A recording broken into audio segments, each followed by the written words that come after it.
Boa noite para todos. Que Jesus nos abençoe. Para nós é um motivo de muita alegria estarmos de volta, iniciando as nossas atividades 2016 nas sextas-feiras. Muito bom revê-los depois de um longo período de final de ano, férias, recessos. Para nós, na sexta-feira hoje, então, nós retomamos o nosso ciclo de estudos com a esperança de atingirmos o mês de dezembro, né? Com muita eficiência, com muita dedicação, com bastante interesse, que todo o trabalho em torno do estudo do Livro dos Espíritos e do Evangelho possa nos ajudar no que remonta ao nosso crescimento espiritual. Então sejam bem-vindos. Nós retomamos também as nossas transmissões, por isso eu endereço um abraço a todos os nossos companheiros, amigos da Rede Amigo Espírita, como também os nossos companheiros da rádio Brasil Espírita de Maceió, aos nossos companheiros da FEAC, que acompanham as nossas transmissões dos seus lares. Enfim, um grande abraço para todos. Bom, gente, nós vamos retomar o estudo a partir da questão 37 do Livro dos Espíritos. Então, hoje, nós vamos iniciar o tópico que é intitulado A Formação dos Mundos, que é o primeiro tópico do capítulo 3º, que é intitulado Criação. Terceiro capítulo do Livro dos Espíritos, primeira parte. Então nós vamos iniciar fazendo a leitura e nosso objetivo, vamos tentar ver se a gente trabalha até a questão 42 hoje. Então, inicialmente, Kardec faz um comentário nesse tópico. Formação dos mundos. Dizendo: o universo compreende a infinidade dos mundos que vemos e dos que não vemos. Todos os seres animados e inanimados, todos os astros que se movem no espaço, assim como os fluidos que o preenchem. Então, isso é uma abertura do capítulo. Aí, Kardec formula a seguinte pergunta: o universo foi criado ou existe de toda a eternidade? Como Deus. Deus é eterno. Deus é o criador de todas as coisas. Então, a pergunta é: o universo existe desde sempre? Como o próprio Deus? Aí vem a resposta. Sem dúvida, o universo não pode fazer-se a si mesmo.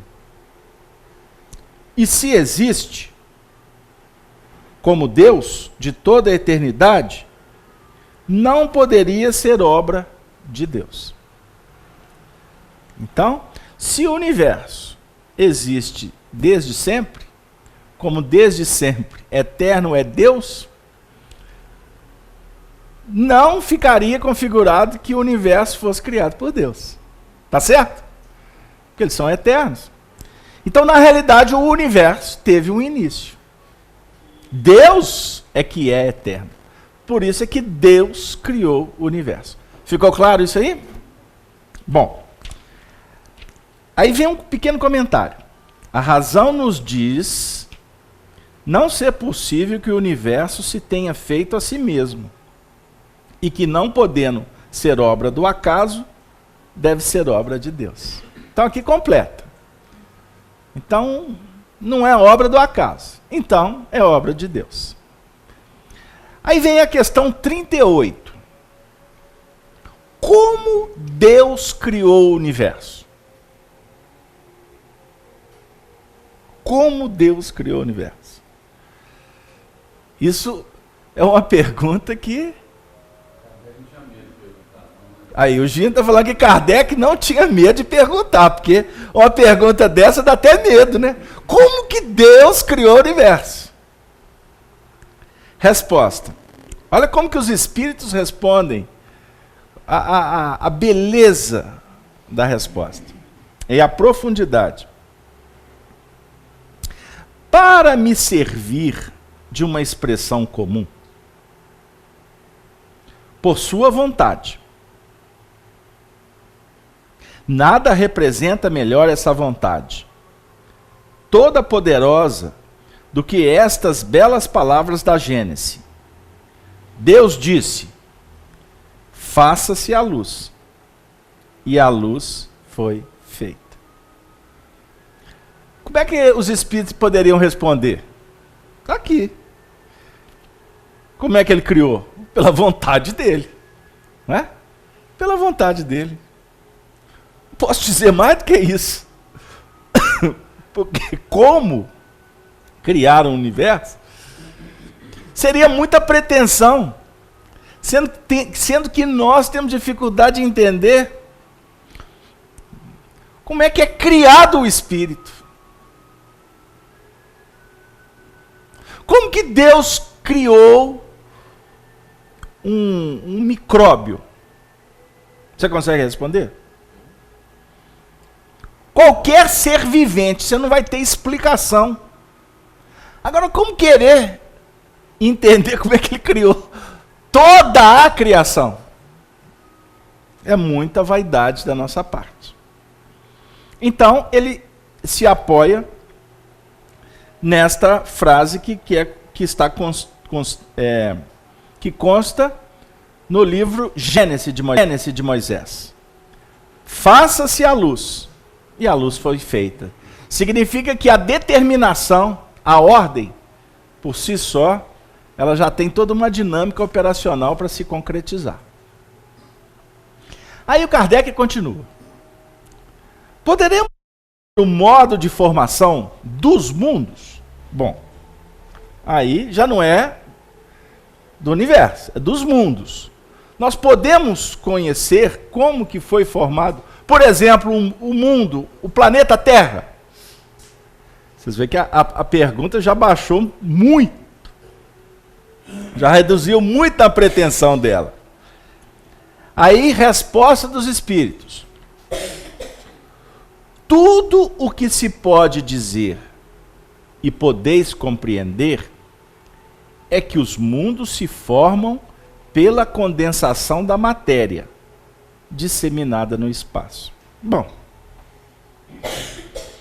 agora aqui, antes de entrar propriamente na questão na própria resposta, observe que interessante. Como que eles respondem? Tudo o que se pode dizer e podeis compreender. Quer dizer, então existe uma questão aqui importante. O que pode ser dito e também o que pode ser compreendido. Essa resposta é extraordinária. E ela está dizendo para nós o seguinte, que existe uma dinâmica no universo.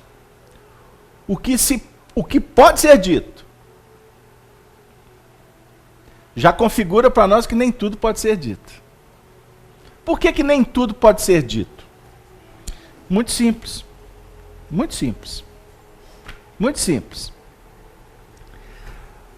Porque a luz, ela se expande, a luz clareia de acordo com uma determinação que vem de esferas acima dela, acima da própria luz. Porque se eu chegar aqui e colocar um holofote extremamente potente, ao invés dele clarear o ambiente, ele vai nos enceguecer.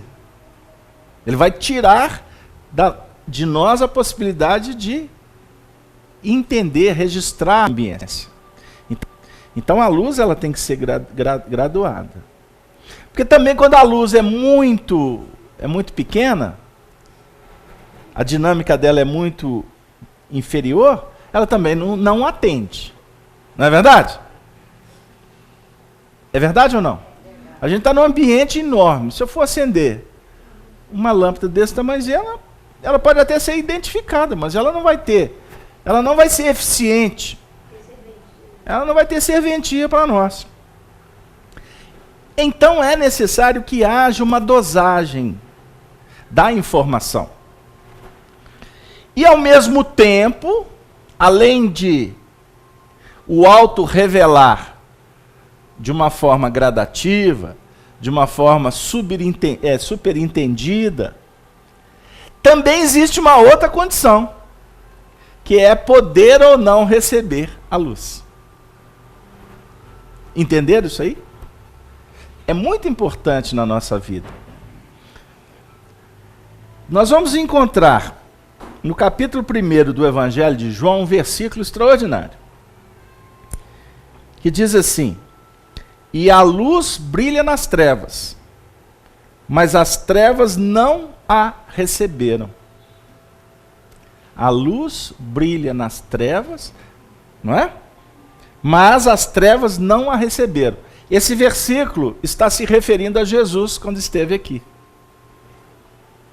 Olha que interessante. A luz brilha nas trevas e as trevas não compreenderam a luz. Então esse versículo explica o que a gente está querendo dizer. A luz brilha sempre. A verdade de Deus sempre ela está posta para nós. Ela está entregue para nós. Só que nós não a compreendemos face à nossa ignorância. Então qual que é o desafio do Espírito? Compreender a luz. Como que nós vamos compreender a luz? Como nós vamos identificar a luz? Nos capacitando para isso. Nós vamos ter que aprimorar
falando sobre o conhecimento do futuro. Conhecimento do futuro. Eu estou meio enferrujado porque eu estou voltando de férias, mas o conhecimento do futuro é sobre o profetismo, né? A presciência está no livro A Gênese de Allan Kardec. Ele fala que por que os espíritos conseguem ver o futuro? Porque eles estão simbolicamente numa condição de estar numa posição em cima de um monte, verificando o que está acontecendo lá na planície, lá no vale.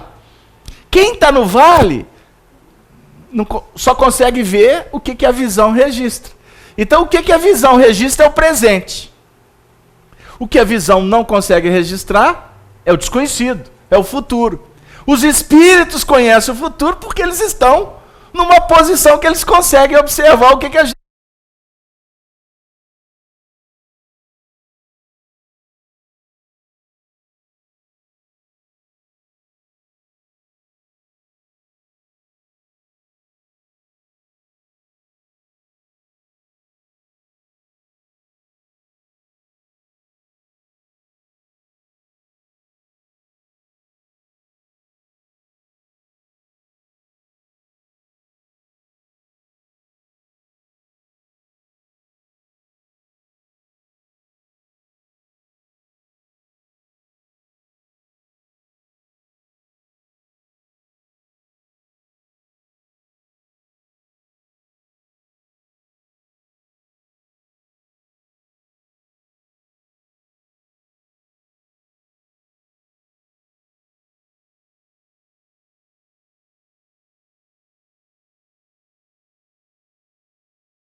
Chega lá na frente, aquele pressentimento. Por quê? Como eu disse, pode ser um espírito amigo que soprou, como você, que conhece o seu planejamento reencarnatório, ao se aproximar de determinados eventos, você já começa a pressagiar. Por quê? Você está aproximando-se daquele fato importante. Deu aí? Isso é muito interessante. E a gente muitas vezes leva isso ou a obra do acaso, ou alguma coisa que seja mais no campo místico. Eu vou dar um exemplo, para mim não desviar o assunto, mas é necessário esclarecer. Eu conversei com uma pessoa ontem que foi acometida de um acidente. E ela me disse que uma semana antes do fato, ela começou a se sentir desconfortada. Ela começou a se sentir assim como se tivesse alguma coisa estranha no ar. E, inclusive, essa pessoa me disse que comentou com um parceiro, né, com a pessoa da intimidade dela. Isso é engraçado, eu não estou me sentindo bem, não sei, aonde que eu vou está tudo ruim, não sei, mas tem alguma coisa de errado, alguma coisa está me dizendo que vai acontecer alguma coisa de ruim. Passou uma semana, essa pessoa viveu um acidente que foi extremamente desagradável. E quando passou o processo, né, ou seja, ela foi colher o resultado do acidente, que é muito desagradável, aí em determinado momento ela lembrou que, de uma certa forma, ela foi como que avisada desse processo. Foi avisada por um espírito, por um benfeitor? Pode ser. Mas pode ser também que ela antecipou o que ela já sabia que ia acontecer, porque estava na ficha espiritual dela passar. Pegaram aí, gente? Então não é nada de extraordinário, não é nada de para ficar assim, achando que é alguma coisa fantástica, prever o futuro. Ok? Mas aí eu estava contando a história e a gente lembrou do casal que se livrou porque procurou, achou um lugar mais alto e chegou lá nesse lugar mais alto, aí, opa, é só passar por ali. Mas enquanto está na mata fechada, você não sabe por onde passar. Se é norte, sul, se é leste, oeste, que você tem que seguir. Tá certo? Mas eu não queria ficar só nessa análise superficial. Eu queria colocar o ingrediente espírita na conversa. Vocês acham que eles descobriram um monte por acaso? Deu aí? Eu não estava falando da proteção divina? Eu não estava dizendo sobre essa questão da gente ter vindo a FEAC hoje, buscando alguma coisa de diferente? Nós viemos aqui por acaso? Não. E digo isso, não é com irreverência, não. Eu estou afirmando com certeza. Doa quem doer. Porque o acaso, vou usar uma expressão do espírito André Luiz, no livro Missionários melhor dizendo, nos domínios da mediunidade, eu ia falar missionários porque o divino está lendo missionários, mas não é missionários não. Ele afirma isso no livro Nos Domínios da Mediunidade, no capítulo 16, intitulado Mandato Mediúnico. Ele explica que o acaso é uma palavra inventada pelos homens para disfarçar o menor esforço. Disfarçar o menor esforço. Não entendi. É muito fácil você dizer, foi um acaso. Agora esforça-se. Faz um esforço para você refletir se existe acaso. Dentro de uma matemática, de uma estratégia extraordinária que equilibra a criação, as criaturas, a obra. Tudo muito bem delineado. Tudo muito bem encadeado. Então a luz brilha nas trevas. Jesus veio na terra. A luz dele brilhou. Mas as trevas não a receberam. Eu estou citando isso aqui porque está dentro do material que eu estava lendo hoje, dos estudiosos de Hermes Trismegisto, no que remonta à criação. Então eu achei muito interessante, porque eles fazem uma reflexão sobre essa passagem. Então Jesus veio à terra, ela é a luz. E nós até hoje não reconhecemos a luz dele. Mas que é isso, Casalberto? Todo mundo sabe que Jesus é um fenômeno. Não, eu não estou dizendo nesse sentido. Estou dizendo nesse sentido. Porque se a gente compreendesse realmente Jesus, a gente fazia o que ele mandou. Se a gente não faz, é porque a gente não compreendeu a luz dele. Captou? É muito simples. E por não compreender a luz, insistir e permanecer na treva, é o motivo que nós sofremos. É o motivo que nós não recebemos o que está posto. Está à mesa. Você vê a FEAC, né, Márcia? Como nós, todos nós. Vamos pensar a FEAC como uma oferecendo um grande banquete. Um banquete espiritual. A gente costuma sentar à mesa, ver todos aqueles alimentos e não compreender a importância de cada um. E não compreender a importância de cada um. Pegou lá? Quer um exemplo? Vou brincar com as donas de casa e com aqueles que gostam de saborear um belo prato. Aí está lá disponível a salada variada. Aí tem os legumes, tem as folhas. Aí a gente se alimenta porque muito mais porque tem o prazer de se alimentar, né? Sabe que aquilo ali é nutriente, é energético, mas a maioria de nós não sabemos qual que é a função de cada alimento. Já parou para pensar nisso? A gente não sabe. Aí, nessa geração saúde, né? Agora o povo diz que está fazendo maior sucesso, os light, os diet, né? Agora a alimentação integral. Cada vez mais os supermercados vão disponibilizar, né, Ângelo? Você que é da área aí, vai disponibilizando mais e mais recursos. Por quê? Porque as pessoas estão percebendo, descobrindo o valor. Significa que a humanidade está adquirindo maturidade nesse assunto. Então, o banquete que Jesus disponibiliza é a luz. A luz no seu sentido, verdade. A luz no sentido, oportunidade, trabalho.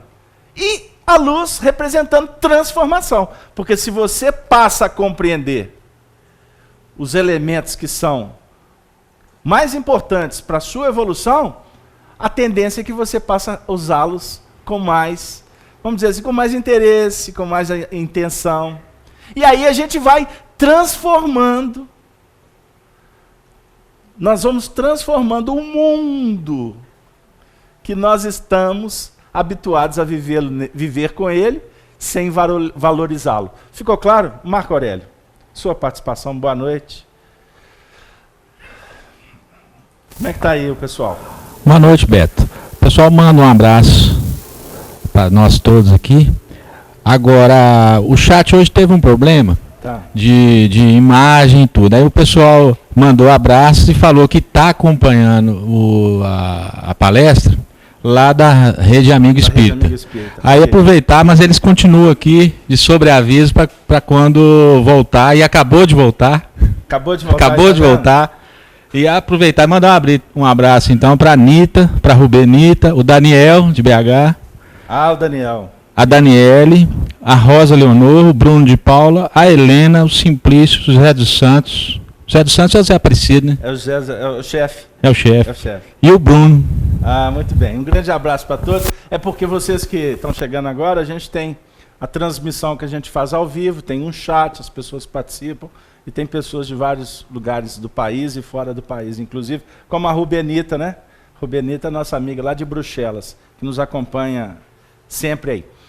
Ok, gente? Podemos continuar? Tá dando para acompanhar ou tá chato o estudo? Vocês são educados, não são? Bom, então, podemos conhecer o modo de formação dos mundos? Resposta. Tudo o que se pode dizer e podeis compreender é que os mundos se formam pela condensação da matéria disseminada no espaço.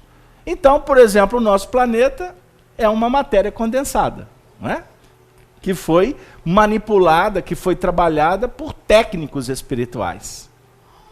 Sendo que Jesus estava à frente na coordenação da criação do nosso sistema, do nosso planeta Terra, conjugado com outros cristos que trabalharam na formação do nosso sistema solar. Ou vocês acham que é apenas uma explosão e tudo aconteceu de uma forma aleatória, sem uma direção inteligente? É impossível, né, seu Murta? É impossível pensar num universo como uma obra do acaso. E olha, gente, eu sou assim... na minha condição de espírito inferior, eu faço muito plágio. Eu copio muito. E no caso aqui, eu estou copiando a mente mais brilhante que viveu no século XX. Aquele que fundamentou aí a lei da relatividade. Albert Einstein. No final de vida, ele falou assim: é impossível conceber o universo sem ter sido esse universo criado por um ser extremamente inteligente. Ele estava falando de que ser extremamente inteligente? Que força inteligente? Deus. Os cometas seriam como, agora se pensa, um começo de condensação da matéria, mundos em processo de formação? Resposta: isto é exato. Absurdo, porém, é acreditar-se na influência deles. Refiro-me à influência que vulgarmente lhes atribui, pois todos os corpos celestes influem de algum modo em certos fenômenos físicos. O que eles estão se referindo? Que os cometas representam, sim, representam mundos que estão em formação. Porém, ele faz um alerta. Agora, não significa que eles influenciam moralmente nos seres. A matéria influencia a matéria. Certo? A matéria não pode influenciar no espírito. O espírito é que influencia a matéria. Deu aí? Ou vocês ainda continuam de manhã acompanhando as previsões de Osmar Cardoso? Nossa Senhora! Osmar Cardoso foi longe, não foi, Marco? Osmar Cardoso, o pessoal novo, ele não sabe quem que é, não. Ele, como? Zora, atualmente é Zora e Oná. Os horóscopos, o que vai acontecer hoje? Olha, hoje a influência é para você repensar o seu namoro. Olha, está todo... Olha, chega na época de dezembro, assim, está todos os astros estão influenciando para você descansar um pouco. Viajar. Cuidado. Está tudo propício para apostar, jogar. Se os astros estivessem nessa condição, nós estaríamos lascados, né? Porque eles teriam que fazer escolhas assim muito mais objetivas. Vamos lá. Pergunta 41. Pode um mundo completamente formado desaparecer e a matéria que o compõe disseminar-se de novo no espaço? Resposta: sim. Deus renova os mundos, como renova os seres vivos. Parece que é uma pergunta muito simplinha, né? Muito simplista. E a resposta também: há um mundo que morre, né? Que se desagrega. Essa matéria ela é reaproveitada? É mais ou menos nesse sentido. E a gente pode observar a lógica dos fatos, né? Tudo na natureza está em processo de renovação. Está num processo de transformação.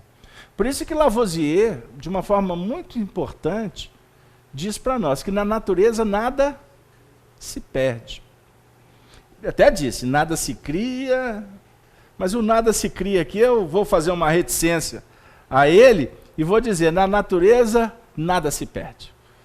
Por quê? Se eu for dizer que em natureza nada se cria, Deus está dormindo. Deus está parado. E aí seria ilógico a gente pensar que Deus cria o espírito para trabalhar e ele mesmo vai descansar? Não. Jesus diz no Evangelho assim: o meu Pai trabalha até agora e eu trabalho também. Aí isso traz um ensinamento para nós. Que quando a gente usa aqueles chavões, aquelas frases, que o trabalho dignifica o homem, em doutrina espírita nós podemos dizer sem medo de errar: o trabalho enobrece o espírito. É o espírito.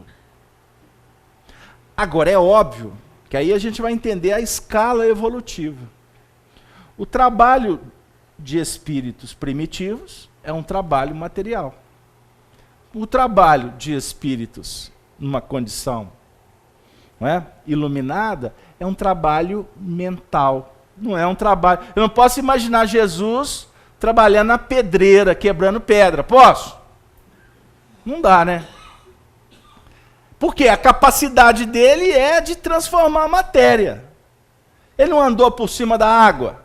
Ele anulou a gravitação. Ele não transformou água em vinho.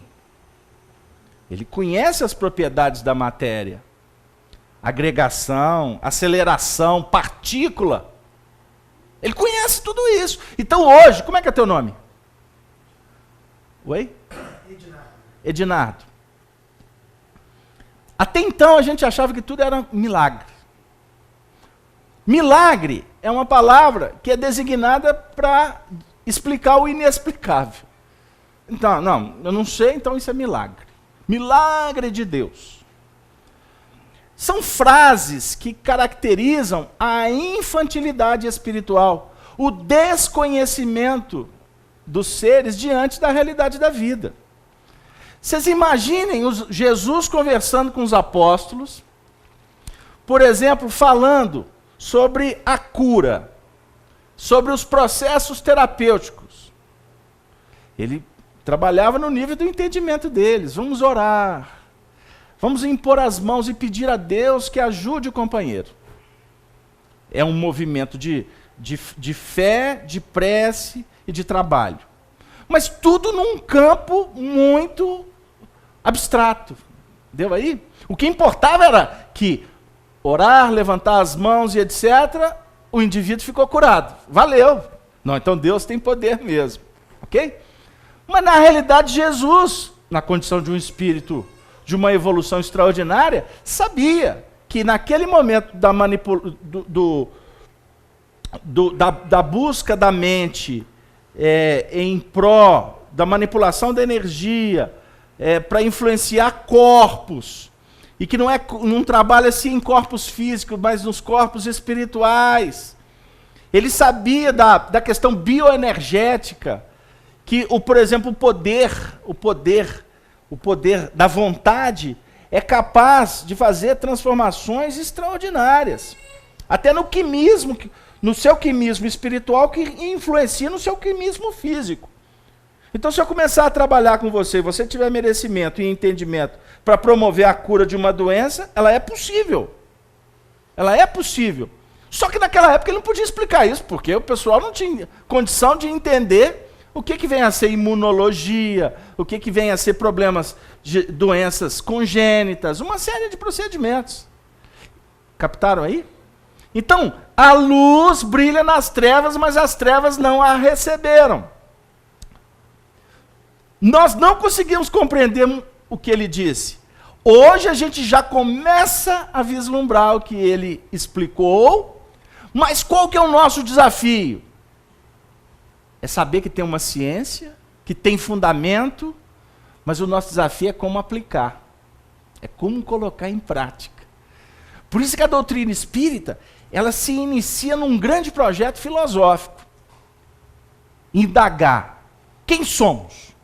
Essa é a proposta da doutrina espírita. Então, se eu vim aqui na casa espírita buscando algo diferente, se você levar isso para a sua casa, que eu vou dizer agora, já atendeu o objetivo. Você veio aqui para refletir sobre quem você é. Segunda questão que a doutrina espírita propõe: refletirmos de onde viemos. Terceira condição que a doutrina espírita propõe: para onde vamos. Se você sair da casa espírita com essa trilogia bem clara na sua mente, que você precisa de investir nisso, a reunião cumpriu o objetivo dela. Nós podemos até encerrar de uma vez, viu, Gerson? Vamos encerrar?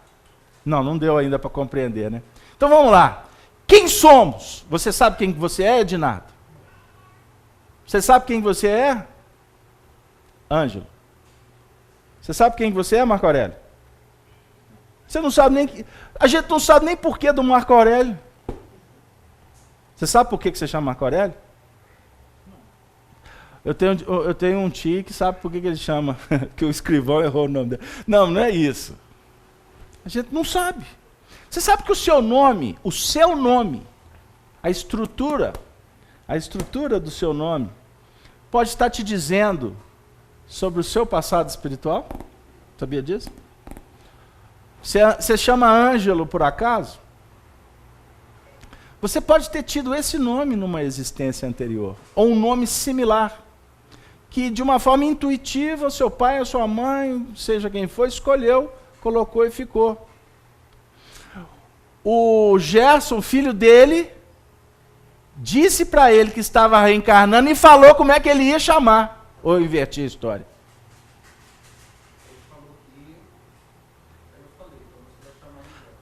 Isso do plano espiritual. Ele falou assim, eu vou reencarnar. Aí o pai falou assim, beleza. Aí o pai falou, você vai chamar, não precisa dar o nome, você vai chamar, beleza pai, trato feito. É lógico que isso é simbólico. O que aconteceu nesse diálogo, ele não sabe e não pode saber. Mas o que marcou no psiquismo dele foi esse fato que o abalou profundamente, no seu sentido, não é, emocional, enfim. Porque não tem coisa mais extraordinária que você, sua filha, após que você teve pressentimento que ela ia vir. Não precisa contar detalhe, não. Mas de uma certa... casamento, essas coisas... tá bom, não vou discutir com você. Mas nós, pais, somos avisados. É lógico que existem situações que as coisas são bagunçadas mesmo. Vem assim na confusão. Mas assim, existe uma tendência muito maior para que tudo tenha sido elaborado, combinado, tratado, e os pais vão percebendo a aproximação espiritual. Muito comum. As mães que tiveram muitos filhos, hoje em dia está ficando cada vez mais raro, mas tudo bem. Mas as mães que tiveram muitos filhos podem contar as histórias de como que foi o antes. O antes. Né? Eu, particularmente, a gente não deve contar coisa pessoal, mas, para ilustrar, né? A gente tem que falar do livro da vida. Né? Eu tinha pouco tempo de casado, eu tive um desdobramento mediúnico. Eu estava viajando com a minha esposa e nesse desdobramento eu vi no plano espiritual um benfeitor, muito, muito vinculado à nossa família, e ele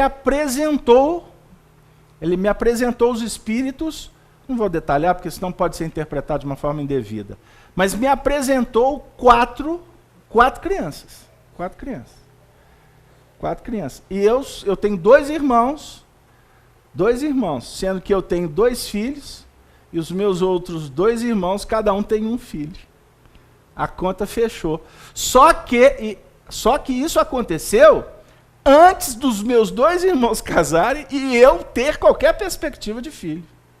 Foi anunciado qual seria o projeto, por onde que a gente ia viajar. Então, isso é muito importante e caracteriza a matemática, a lógica da influência espiritual em nossas vidas, da relação que nós temos com esses espíritos, né, que vão efetivamente interferindo na nossa vida de uma forma muito sutil para nos ajudar nessa trajetória, para que a gente possa transformar os recursos que nos chegam. Porque aqui, se a gente for ficar falando de apenas as questões materiais, né, a gente não vai caminhar. Eu tenho que passar pela matéria, mas eu tenho que trazer ela para o campo íntimo. Deus renova os mundos como renova os seres vivos. Como renova os seres vivos. Hoje eu tive o prazer de assistir na Rede Amigo Espírita, todas as manhãs, às 8 horas da manhã, nós temos um projeto que é intitulado Evangelho na Rede. Quem quiser acompanhar de casa, redeamigoespírita.com.br. Aí tem lá grupos de estudos e um deles é o Evangelho. Então, cada dia nós temos uma equipe, cada dia um companheiro faz o estudo. E hoje foi a Yasmin Madeira, que é uma companheira que está chegando agora no grupo, e ela fez um estudo muito gostoso, bem estimulante no início da manhã de sexta-feira, e ela usou uma expressão que eu achei assim, muito legal. Ela contou que, certa feita, ela tinha assistido o filme Nosso Lar. Vocês conhecem? Assistiram o filme Nosso Lar? Já leram o livro Nosso Lar? Por gentileza, sugestão. Já leu quantas vezes, Marcão? Tá bom, não precisa em público não precisa de falar, não. Mas eu acho que eu já passei por esse livro umas 40 e tantas vezes, sabe? É um livro para estudar. E ela contando que se deparando lá com o mundo espiritual, com aquelas regiões umbralinas, ela ficou muito triste, muito preocupada, inclusive. E ela fez uma pergunta, e na hora da reunião mediúnica, a benfeitora espiritual dela respondeu. Ela fez essa pergunta durante o dia. Ela falou assim, mas será que, puxa vida, será que a gente tem uma vida tão difícil aqui na Terra? Tantos desafios, mesmo assim ainda a gente tem que ir para esse umbral, né? Será que é isso mesmo? Aí a mentora espiritual virou para ela e disse assim, que as regiões espirituais, elas na realidade representam a nossa região íntima, a nossa morada íntima. Então, se nós aqui na Terra ainda estamos vinculados ao sofrimento, alimentando o sofrimento, ou escravo do sofrimento, sem perspectiva de mudança, qual que é a tendência nossa de encontrar quando nós desencarnarmos? Qual é a perspectiva? Para onde você vai quando você desencarnar? Até parou para pensar nisso? Então lembra que eu falei que a doutrina espírita vai propor para a gente refletir sobre quem somos? A doutrina espírita vai propor para nós refletir de onde nós viemos? Eu falei aqui do passado. Eu posso até explicar um pouquinho que tudo que está acontecendo conosco tem a ver com o nosso passado. Então, se você quiser entender um pouquinho de onde você veio, você olha para o que você está vivendo, ok? E a doutrina espírita também propõe que a gente reflita sobre o futuro. Certo? Não foi as 3 coisas que eu falei? Então, vocês têm refletido sobre o futuro espiritual? Ou a gente vive apenas para trabalhar, para comer, para reproduzir, para brincar? O carnaval está chegando. Essa é a sua vida? É essa a minha vida? Se for, nós estamos lascados. Nó, Casalberto, mas eu não vou nem voltar nessa FIAC mais não. Você quer que eu fale o quê? Eu vou dizer o que para vocês? O que eu vou falar para mim? Se eu falar alguma coisa diferente, eu estarei sendo hipócrita, eu estarei sendo mentiroso, vou estar faltando com a verdade. Porque qual será o nosso futuro, senhor Murta? O futuro será o que nós fizermos agora. O presente. O presente é o futuro. O presente é o passado. Olha você ver, trocadilho, né? Não dá para brincar com a palavra mesmo. O presente é o passado. É o presente que nós estamos recebendo. O presente é o futuro. Ou seja, você pode se presentear com um belo futuro. Pegou lá? Brincamos aí com as palavras? A língua portuguesa ajuda nisso aí. Então nós temos que pensar sobre o nosso futuro. Porque se eu ficar apenas preso nas coisas da terra, quando eu, por exemplo, desencarnar, porque falar do futuro a gente já logo projeta para desencarnação, né? Daqui a pouco eu dou uma apertada no parafuso, que eu vou trazer o futuro para agora. Mas então tá bom. Depois do túmulo, caixão, flores, velas. Para mim não precisa não, dona Eustáquio. Se alguém começar cheio de churumela, só o Casalberto foi com isso não. Né? Aí os apaixonados falam assim, quando eu morrer, não quero flores nem vela, quero uma fita amarela, gravada com o nome dela. Esses apaixonados, né? Nelson Gonçalves, o pessoal novo aí não tiveram a oportunidade de vir. Mas qual será o teu futuro? Nós temos que refletir. Então, o futuro depende da nossa transformação agora. E aí eu vou falar do futuro amanhã. Não vou falar da desencarnação, não, porque vocês vão ficar tristes. Qual será o seu futuro segunda-feira? Daqui a 1 ano, 2 anos. Esse futuro depende da nossa transformação íntima agora. Muitas vezes as pessoas nos procuram a casa espírita E é muito natural, e não está errado não, tá, gente? Vamos ser respeitosos. O indivíduo procura a doutrina espírita, procura a religião para resolver as coisas do aqui e agora. É muito comum. Buscar Deus para que Deus me ajude nos meus desafios da vida. É justo, é pertinente, a espiritualidade não é indiferente às nossas rogativas, mas é necessário que a gente passe a buscar Deus, que tenha esse objetivo de resolver as questões do agora, que tenha. Mas que a gente entenda que essa busca, ela propõe um retorno para o nosso trabalho do dia a dia, de uma forma mais elaborada. Eu quero propor isso para que a doutrina espírita seja prática, para ela não ser mais uma religião. Que você vai no culto, faz a sua prece, paga a promessa, fica bem com o pastor, principalmente se passar na parte do dízimo, né? Joga a moedinha lá na sacolinha durante a missa, e eu vou ficar bem com Deus. Gente, vamos pensar. Nós temos que entender que nós somos responsáveis pela nossa felicidade ou pela nossa desdita.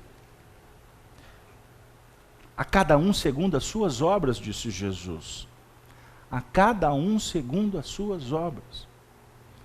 Então, a minha obra tem que ser diferente. Porque a minha obra até agora não deu certo. Ela pode ter funcionado muito bem, eu criei família. Vamos pegar um exemplo assim para ser mais prático. Eu trabalhei a vida toda, criei família, fui bem sucedido na sociedade, fui até reconhecido, aplaudido, ganhei placa. Mas eu continuo com os mesmos problemas que eu tinha quando jovem. Continuo com os mesmos conflitos. Continuo com um vazio que, meu Deus, vira e mexe eu de novo com o pé na lama daquele assunto. Não tem solução? Isso vai até quando? Isso é eterno?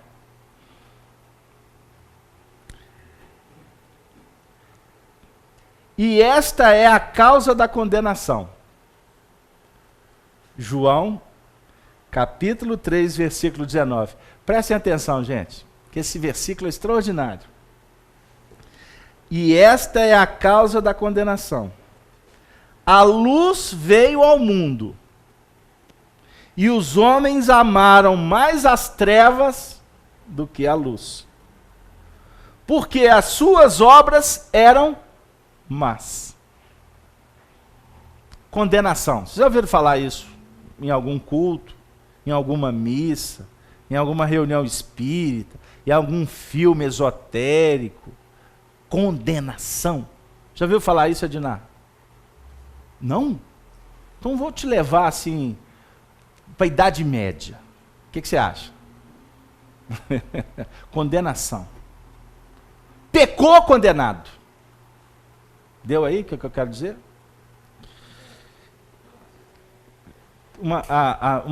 Pode falar, filho. Estou com uma questão martelando aqui na minha cabeça, tem alguns minutos. Eu tenho que falar. Esse microfone é pesado. Não, ao contrário. Ao contrário, como assim? Aí, essa distância. Eu escutei a história de uma pessoa hoje que está martelando assim na minha cabeça. É uma filosofia que essa pessoa me contou, que descrevia a seguinte história, que um mentor pediu que a pessoa escolhesse uma porta para entrar. Aí a pessoa falou assim, eu vou entrar em qualquer uma. Aí ele disse para ela assim, você tem certeza que é qualquer uma? Ela falou assim, por quê? Porque já que é qualquer uma, você vai passar por quaisquer coisas. O seu futuro vai ser qualquer coisa. Tudo que você passar vai ser qualquer coisa. Então eu fiquei assim imaginando aqui da questão da evolução dos mundos, do nosso comportamento, da nossa escolha. Eu fiquei assim imaginando a nossa vida, se for de qualquer coisa, se escolhermos qualquer coisa. O nosso futuro, a nossa estada num determinado planeta, ela depende dessa transformação interna nossa. Então a minha conclusão, você vai me dizer se ela é pertinente ou não, a nossa habitação nesses mundos, ela depende dessa transformação agora. Então esse futuro nosso, em quais mundos vamos habitar, porque nós vimos no início sobre a criação dos mundos, né? Então existem outros mundos de acordo com a consciência e evolução espiritual de cada um. Então eu posso concluir isso, que de acordo com a nossa evolução, com a nossa escolha, com as nossas decisões, nós poderemos habitar outros mundos, a não ser a Terra? Ela pediu que eu respondesse, e eu vou pedir licença para não responder. Eu vou pedir que Emmanuel responda para nós. Eu abri o livro Caminho, Verdade e Vida ao acaso. Vocês viram que eu não tinha nenhuma carta na manga. Eu abri. E caiu na lição 156. Ela fez uma pergunta, se nós, de acordo com as nossas escolhas, nós temos condições de optar por um mundo, uma habitação específica, é isso? Emmanuel diz assim, a lição intitulada, vocês vão ter que fazer um esforço para captar a pergunta dela e a resposta na lição. A lição é intitulada Intuição. Intuição. Porque a profecia jamais foi produzida por vontade de homem algum. Mas os homens santos de Deus falaram inspirados pelo Espírito Santo. Segunda carta de Pedro, capítulo 1, versículo 21. Todos os homens participam dos poderes da intuição no divino tabernáculo da consciência. E todos podem desenvolver suas possibilidades neste sentido, no domínio da elevação espiritual. Todos. Não são fundamentalmente necessárias as grandes manifestações fenomênicas da mediunidade, para que se estabeleçam movimentos de intercâmbio entre os planos visível e invisível. Todas as noções que dignificam a vida humana vieram da esfera superior. Presta atenção nessa imagem. E essas ideias nobilitantes não se produziram por vontade de homem algum, porque os raciocínios propriamente terrestres sempre se inclinam para a materialidade, em seu arraigado egoísmo. A revelação divina está acabando. Está nada, a revelação divina não acaba. É o texto. A revelação divina significando o que a humanidade possui de melhor é cooperação da espiritualidade sublime,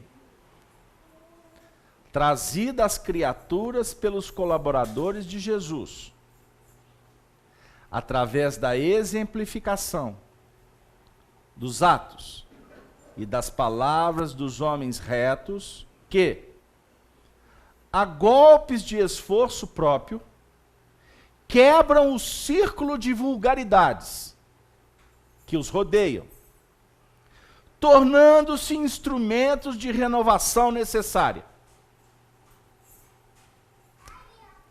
A faculdade intuitiva é instituição universal. Através de seus recursos, recebe o homem terrestre as vibrações da vida mais alta, em contribuições religiosas, filosóficas, artísticas, científicas, ampliando conquistas sentimentais e culturais. Colaboração essa que se verifica sempre não pela vontade da criatura, mas pela concessão de Deus.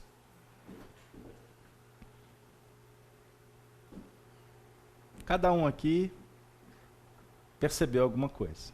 Lógico. Alguns podem até não ter conseguido acompanhar a leitura. Também não se preocupe. Mas a pergunta da nossa amiga, me dá um pincel aí. A pergunta da nossa companheira é o seguinte, vê se eu estou correto, tá? Vamos pensar aqui.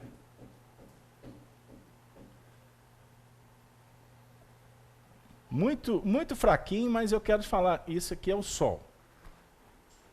Sol, o astro-rei. O astro-rei, que nós temos todo um sistema que gira em torno dele, certo? O Sol aqui vai representar para nós Deus. Só representação, tá? Não sai daqui falando que o Casalberto disse que o Sol é Deus, não. O Sol é matéria. Né? Mas eu quero dizer o seguinte, qual que é a luz brilha? Onde que a luz brilha? Nas trevas, não é isso? E as trevas não a receberam. Quer dizer o seguinte, que o Sol, nesse momento, ele está endereçando energia, calor, raios, que sustentam a sua vida, a minha vida. Vocês estão prestando atenção no Sol? Tem alguém aqui olhando para o Sol? Não. Por quê? Porque está de noite, né? O Sol está no outro hemisfério, tá certo? Mas ele deixou de cumprir a função dele para conosco? Não. Mas nós, intuitivamente, sabemos da importância dele. Nós já concebemos isso. Porque primeiro a intuição. Ó, o Sol. Agora a concepção, o Sol. Antes era o Sol para apenas a gente passar bronzeador, ir para a praia, ou o sol da colheita. Agora a gente já está dimensionando. A gente já está, por uma questão de análise, a gente já está entendendo a importância dele como manutenção, a manutenção da vida. Ok? Puxa vida! Olha... eu vou pôr um ingrediente. O Emmanuel dá uma informação extraordinária. Que os espíritos crísticos... Não pense que é só Jesus, não. Existe uma equipe, tá? E isso não é Deméter, né? Não se preocupem com isso, não. Mas os espíritos crísticos, você sabe um local que eles se reúnem no nosso sistema para fazer reunião? Sabia? Sabe? Já viu falar isso? Não, senhor Murta? Então vou contar para o senhor agora. Lá no Sol. No Sol. Imagine! O Casalberto, mas nesse aquecimento, nesse calor, eles vão para o Sol. No Sol. Por que os cristos se reúnem no Sol para fazer reunião? Eu não vou explicar isso para vocês, não. Mas eu posso aqui subentender que tem uma importância extraordinária. Certo? Nós estamos na FEAC também, porque nós estamos, olha o que ela falou, nós estamos escolhendo morar num lugar especial, certo? Faz de conta que vamos dizer que o lugar especial seja o Sol. se é o lugar mais graduado, seja o sol. Não é? É para lá que eu vou.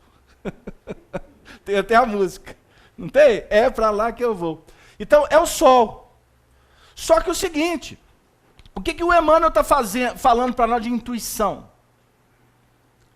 Que todas as ideias que nós tivermos, no sentido de melhoramento, na realidade essa ideia não brota da nossa personalidade ainda egoísta, orgulhosa. Não. Porque essa nossa realidade aqui ainda interesseira, o objetivo dela é se dar bem apenas na treva e não no sol. Então, quando a gente fala assim, lembra o que eu acabei dizendo? Puxa vida, a gente pode estar se dando super bem aqui na vida, mas continuamos falidos por dentro. Por quê? Porque a gente acaba alimentando uma dicotomia. A gente cria um paradoxo na nossa vida que representa todas as nossas dificuldades. Porque a briga entre o bem e o mal, ela só é sustentada por nós. Você vê o mundo conforme a sua realidade. O companheiro estava me contando que na empresa que ele é o responsável, de repente sumiu um objeto. Aí ele já estava de olho num companheiro lá. Ele estava vendo o comportamento dele muito estranho e tal. Aí sumiu um objeto. Aí quando ele procurou, não achou e tal, todos os indícios apontavam para aquela pessoa que ele estava desconfiado dela. E de repente ele montou um esquema para pegar a pessoa, criar uma situação muito difícil, etc, etc. E quando o teatro estava todo armado, aí de repente eles descobriram que foi o companheiro mesmo que pegou o objeto, mas para consertar porque estava quebrado. E o interesse dele era trazer de volta para oferecer para o dono. Ele foi desbancado pelo sol da verdade. Por que ele criou essa situação? Porque a desconfiança era nele. A treva estava dentro dele. Pegaram aí? Então, quando Jesus diz assim, não julgueis para não ser julgado, ele está fazendo um alerta para nós, para que a gente possa observar como é que está trabalhando o nosso ser dentro de nós mesmos. Se está vinculado à inferioridade da treva, porque essa força é extremamente contundente, ela é magnética, é o nosso passado. E o passado é cego muitas vezes, porque ele pode ser instintivo. Por isso que de cego ele se torna egóico. O futuro, ele não é apelativo.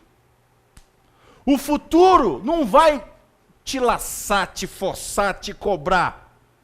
Não. O futuro é intuição.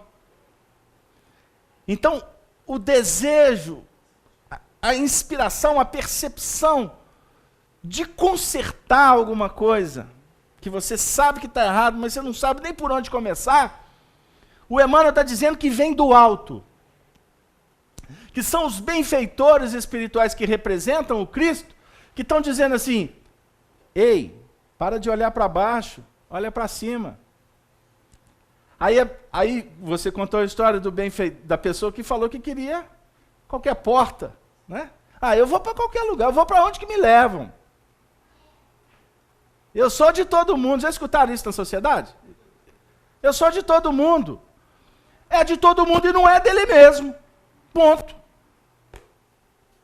É de todo mundo, é escravo. Você não tem que ser de todo mundo. Aliás, cada um na sua.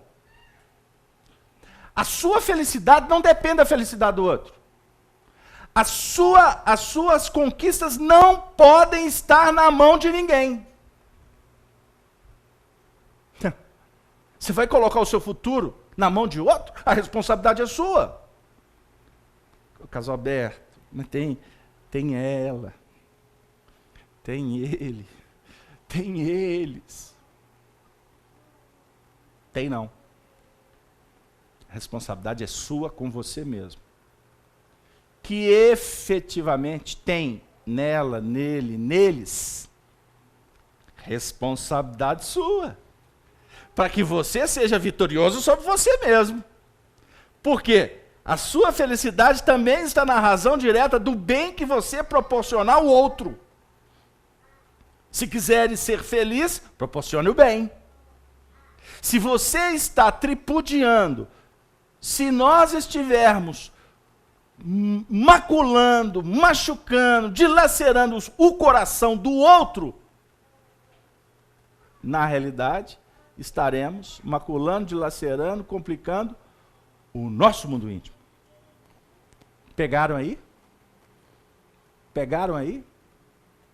Isso é muito sério. Então, a proposta do Evangelho, ela não é uma proposta que vai te condenar. Eu vou reler o versículo. Hoje nós estamos flutuando em 2 versículos. Capítulo 3 de João, versículo 19, para quem chegou agora. E esta é a causa da condenação. A luz veio ao mundo, e os homens amaram mais as trevas do que a luz, porque as suas obras eram más. Por que a gente ama mais as trevas? Porque as nossas obras são más. Obras más não são obras boas. Obras más significa que são obras que nós já percebemos que são más. Não entendi. Porque essas obras antes foram boas. Só que agora você está vendo que elas não são boas. Porque quando você não sabe, isso é uma das equações do Evangelho, das mais extraordinárias. Foi escrita por Paulo de Tarso para nós. Está lá na sua epístola aos Romanos. Quando ele diz assim: quando eu não sei, o que eu faço é lei. Quando eu descubro uma lei maior, a obra passa a ser pecado. Quer dizer, se você não sabe, meu amigo, você está fazendo. Então, a parcela de culpa sua é nenhuma, é zero. Você não sabe. Por isso é que nós não temos os tribunais, temos toda aquela estrutura para avaliar um comportamento. Mas no fundo, nenhum juiz no mundo, nenhum, tem autoridade para avaliar a intenção do indivíduo. O tamanho da intenção, a qualidade da intenção. Ninguém. Só Deus. Só Deus o sabe. Pegou lá? Só que os homens, os juízes, os magistrados, as leis, vão operar dentro das estatísticas de comportamento, por assimilação, por análise, por repetição, comportamento da sociedade. Ou seja, o indivíduo matou o outro. Ele vai ser réu do juízo, igual o outro que matou o outro. Agora, o que promoveu a intenção, a dificuldade de cada um, não pode mensurar. Só que nós temos que julgar, não temos que estabelecer as regras da sociedade, então você vai, entre aspas, para uma análise mais próxima do que seria coerente. Agora, em nível espiritual, ninguém no mundo tem autoridade para entrar na sua intimidade e verificar o tamanho do seu conflito. Ninguém tem condição de mensurar o tipo, na essência do seu temperamento. Porque, por exemplo, o seu temperamento aqui agora pode se apresentar como um temperamento raivoso ou inibido. Mas o que está por trás para o indivíduo ser colérico, para o indivíduo ser tímido, para o indivíduo ter dificuldades de socialização ou facilidade de socialização e etc, etc, etc. Nem sempre os homens conseguem identificar e nem nós mesmos conseguimos. Mas os espíritos sabem. Deus, na intimidade nossa, Ele nos conhece. Mas Ele não nos constrange se é culpado, se é réu. Não. A luz opera de sorte para ir clareando e impulsionando o indivíduo. Para ele olhar para outros nortes, para outros pontos. Porque a partir do momento que você vai verificando novas possibilidades, você acaba como que se desvencilhando de algemas, de dificuldades que te prendem lá atrás. Por isso, nós não nos conhecemos na essência. A gente tem uma noção dessa personalidade que é cheia de vícios, que é cheia de... que possui muitas virtudes e que a gente fica o tempo todo lidando com isso. Virtudes, vícios. Luz e treva. Pegou lá? Agora, é majestoso, é extraordinário a gente ir adquirindo essa convicção, que passa a ser convicção, não é, senhor Murta? Certeza do amparo de Deus na nossa vida. Isso é que basta. Porque com esse amparo, por exemplo, nós conseguimos vir à reunião hoje.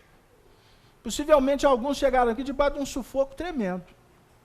Eu achei que nem ia dar para chegar, né, Ângelo? Não tem umas histórias assim? Não, mas eu, puxa vida, eu vim. Olha, nem que se eu chegar lá faltando 20 minutos, né, Márcia? Não, vou chegar atrasado, mas eu vou à reunião. O que significa isso? Eu vou ficar bem com os espíritos para eles me garantir. Não é nada disso. Você está mostrando, você está provando para você mesma que você quer mudar, que você quer fazer alguma coisa de diferente, que você quer resolver dramas que te assolam. Olha,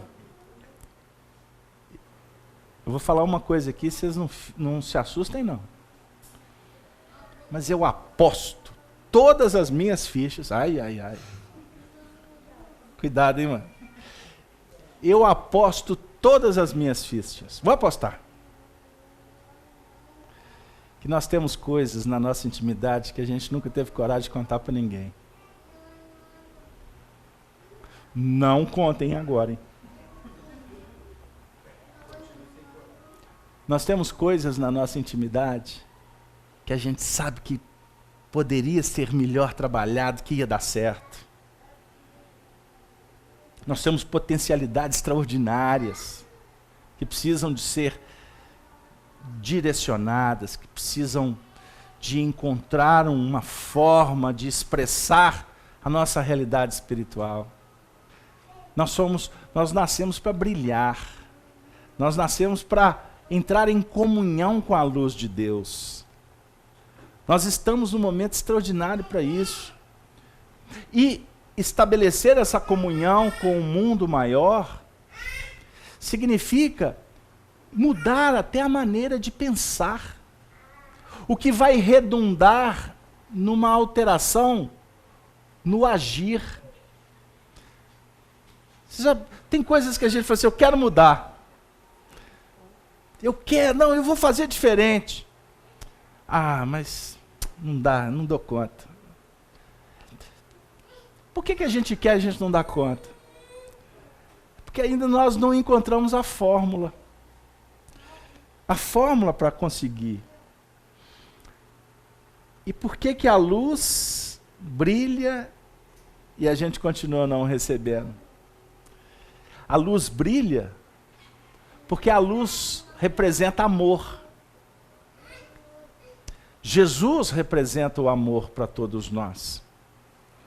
Jesus é aquela expressão tão extraordinária, mas é a expressão mais próxima que Deus encontrou para nos falar do amor dele. A gente precisa entender assim.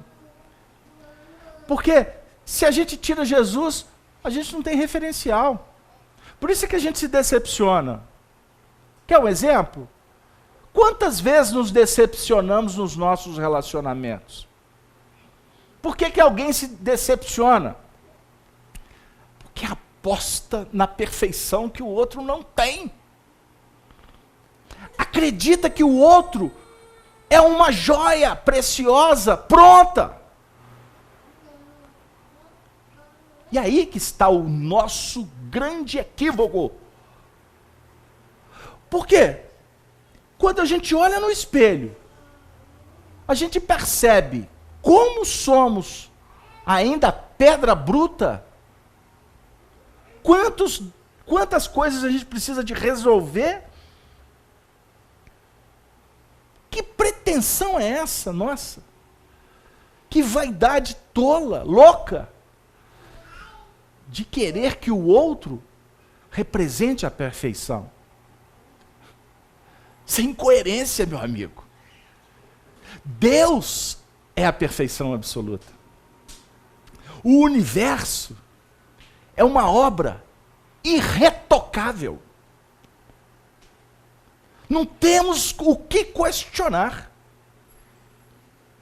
Se nós somos capazes de mudar para melhor, nós podemos mudar para pior. Nós podemos estragar algumas coisas. Como, vou dar um exemplo. O sinal vermelho para a humanidade que nós estamos destruindo o planeta. Tá certo. Tem a corrente dos ecologistas, até espírita ecologista. Tem até livros. Muito interessante. Educativo, pedagógico. Agora eu gostaria de fazer uma pergunta para vocês não me responderem, mas responderem para vocês mesmos.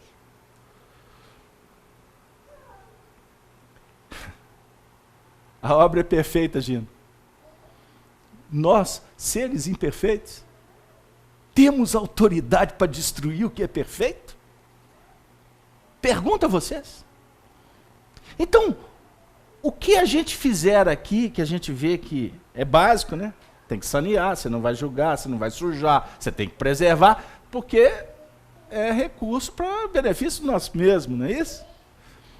Agora eu queria dizer para vocês com a maior tranquilidade. Não se preocupem.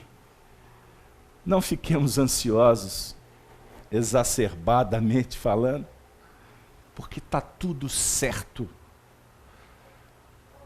na perfeição do amor de Deus. Se a natureza, por exemplo, responde, grita, na realidade, é só um processo de conjugação para que a gente se ajuste. Mas se tiver que acontecer, vai acontecer, porque Deus assim permite. Se não tiver que acontecer, não acontecerá, porque Ele é o grande regente dessa orquestra. Ele é o gerenciador de tudo que acontece na nossa vida. Seremos felizes, seu Murta, pela obra que nós realizarmos, de acordo com a vontade de Deus. E a vontade de Deus é muito simples. A ordem que Ele define para nós é uma só. Amar. Amai-vos uns aos outros, como eu vos tenho amado. O médium dos médiuns, o intermediário por excelência, que é Jesus, nos revelou isso. E agora, que Ele já disse, que já está registrado, Ele passa a estar conosco todos os momentos em que nós invocarmos a presença dEle. Ele prometeu isso. Por que que Ele passa a estar conosco? Porque Ele já disse. Agora Ele vive. Por isso é que Ele te sustenta. Por isso é que Jesus, quando você diz Senhor, Ele te abraça. Porque Ele está pondo em prática o que Ele disse. Com isso, a lição é muito simples. A gente que já estamos ouvindo, agora fazendo uma força para prestar atenção, o desafio é passar a fazer, é passar a operar, aplicar tudo que Ele tem nos oferecido. Sejamos bons filhos, dedicados pais. Sejamos pessoas que representem alegria, estímulo, oportunidade, trabalho. Não deixe para depois o que tu pode fazer agora. Vá, faça. Porque pode ser que amanhã seja tarde. Faça agora. Faça o bem. Seja solidário. Seja compreensivo. Aprenda a perdoar. Perdão é a lei da natureza, como nos faz lembrar Emmanuel. Perdão é a lei da natureza.